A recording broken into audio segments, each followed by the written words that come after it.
35 years of excellence in education. Professor Dhanapalan College. Admissions open. தமிழகத்தில் நடைமுறையில் இருக்கக்கூடிய 69% இடஒதுக்கீடு சட்டத்திற்கு எதிரான மனுக்களை தற்போது உச்சநீதிமன்றம் தள்ளுபடி செய்திருக்கிறதா நம்மளால் பார்க்க முடிகிறது.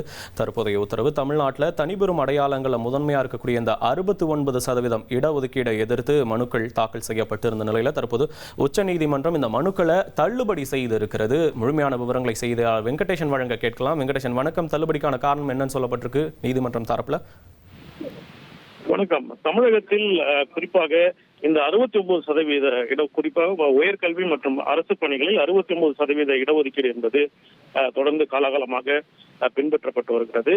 இந்த இடஒதுக்கீடு சட்டத்தை எதிர்த்துதான் மருத்துவ கல்வியில் வாய்ப்பு கிடைக்காத அந்த மாணவர்கள் என்பது இந்த வழக்குகளை தாக்கல் செய்திருந்தனர். இது 94ஆம் ஆண்டு தொடங்கி இந்த வழக்குகள் தொடர்ந்து நிலுவையில் இருந்து வந்தது.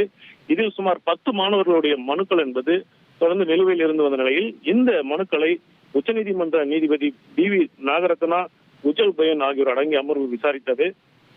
ஏற்கனவே இந்த விவகாரம் தொடர்புடைய மனு தாக்கல் செய்யப்பட்ட நிலையில் 69% இடஒதுக்கீட்டால் மருத்துவக் கல்லூரிகளில் இடம் கிடைக்கவில்லை என்று தாக்கல் செய்த மனு அனைவரும் மருத்துவக் கல்லூரியில் சேர்ந்து விட்டதை உச்சநீதிமன்றம் பதிவு செய்து கொண்டது. இதனால் இந்த மாணவர்களுக்கு இந்த வழக்குகளை தொடர்ந்து முன்னெடுக்க முகாந்திரம் இல்லை என்று இந்த மனுக்கள் அனைத்தையும் தற்போது உச்சநீதிமன்றம் தள்ளுபடி செய்திருக்கிறது.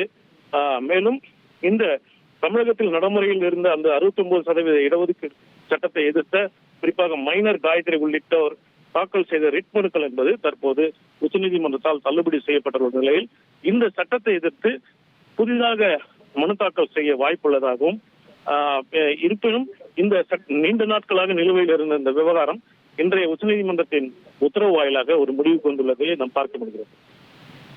நன்றி வெங்கடேசன், உங்களுடைய விவரங்களுக்கு. நாட்டிலேயே சமூக அடிப்படையில் அதிக சதவீத இடஒதுக்கீடு அளிக்கக்கூடிய மாநிலங்களில் ஒன்றாக தமிழகம் திகழ்கிறது. அந்த வகையில் தமிழகத்தில் நடைமுறையில் இருக்கக்கூடிய இந்த 69% இடஒதுக்கீட்டு சட்டத்திற்கு எதிரான மனுக்களை உச்சநீதிமன்றம் தற்போது தள்ளுபடி செய்யப்பட்டு இருக்கிறத நாம் பார்க்கிறோம். இந்த சட்டத்திற்கு எதிரான மனுக்களை, மராத்தா ஒதுக்கீட்டுக்கு எதிரான மனுக்களை உச்சநீதிமன்ற நீதிபதிகள் BV நாகரத்னா, உஜ்ஜல் புயன் அடங்கிய அமர்வு விசாரித்திருக்கிறது. விசாரித்து இந்த மனுக்களை முடித்தும் வைத்திருக்கிறது. என்னன்னா 69% இடஒதுக்கீட்டால மருத்துவக் கல்லூரிகளில் இடம் கிடைக்கலன்னு தாக்கல் செய்த மனுதாரர்கள் அனைவருமே இப்போ மருத்துவக் கல்லூரிகளில் சேர்ந்து மருத்துவ படிப்பே முடிச்சிட்டாங்க. அதனால மனுதாரர்களுக்கு முகாந்திரம் இல்லைன்னு சொல்லி தான் இந்த மனுக்களை தற்போது நீதிமன்றம் தள்ளுபடி செய்திருக்கிறது. இந்த மனுக்களை நாம பார்க்கிறோம். 35 years of excellence in education. Professor Dhanapalan College. Admissions open.